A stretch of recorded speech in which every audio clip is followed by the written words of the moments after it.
Kala ko magmanok. Mama, huwag na po kayong pumatok. Gabi na po. Baka nagpapahinga na sila. Dorado. Huwag na po pumatok, Mama. Kamusta? Wapo. Takpan muna natin. Naiwan ang mga gamit ko sa Ito ang sahog. Pichay. Antay lang natin kumulo. Wala kaming ganong relasyon. Baliw ka na ba? Kailan mo ba ninakaw ang pantulog ko? Ninakaw. Gusto mo bang tingnan ulit ng mabuti? Pantunalag ko yan. Napadpad lang sa balkonahe ng bahay ko. Oo. Ganito nga. Nanay, sabi ko na nga, mga kapitbahay, ang suot na naiyak, tinangay ng hangin hanggang sa balkonahe. Normal lang yun.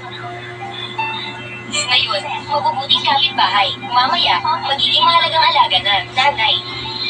Gwapong binata, gusto mo bang magkaroon ng karelasyon? Ito ang anak kong si Wenyu. Kahit medyo may pagkasuplada, mukhang hindi maasahan, pero maganda naman siya. Nay, gaano na po kayo matagal dyan? Siguradong namimiss na po kayo ni Itay. Hindi na po kayo agad kasama si Wenyu.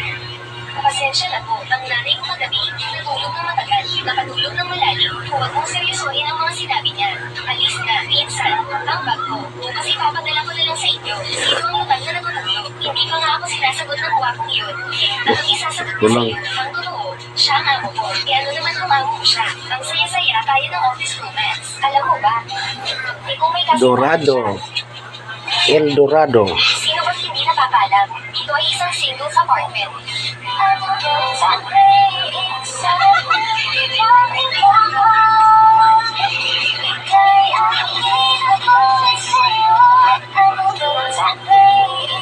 Natin takpan.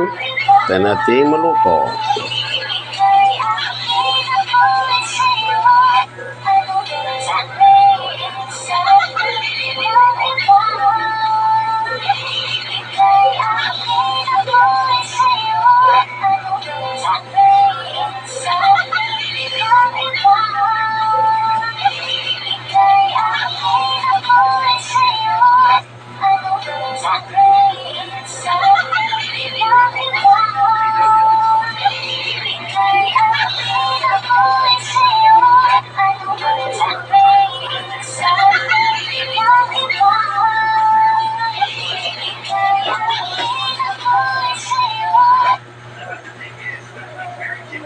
Huwag mo munang itapon ang iyong lumang TV bago mo mapanood ang video na ito.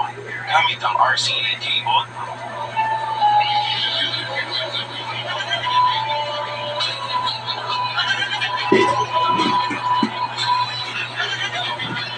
Ang babae na sakay ng bisikleta ay biglang natambo ng matisan sa mata. Mag-antay tayo. Maluto. Nandito ang nalulunod sa tubig. Hindi na nag-isip ng matagal ang babae. Agad siyang tumalon sa ilog para mag-imbitahan. Uy, sayo natin ang ating sahog. CPR. Sa wakas ay nagkamalay ang lalaki.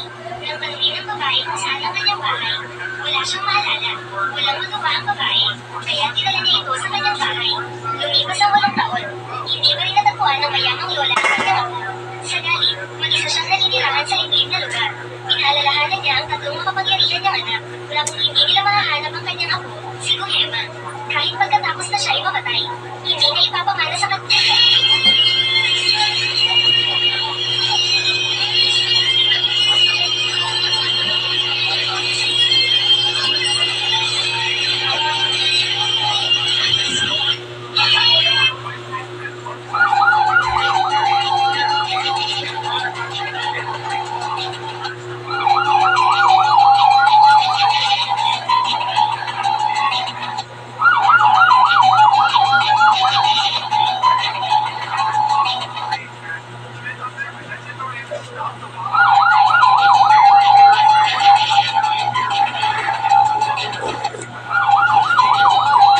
El Dorado.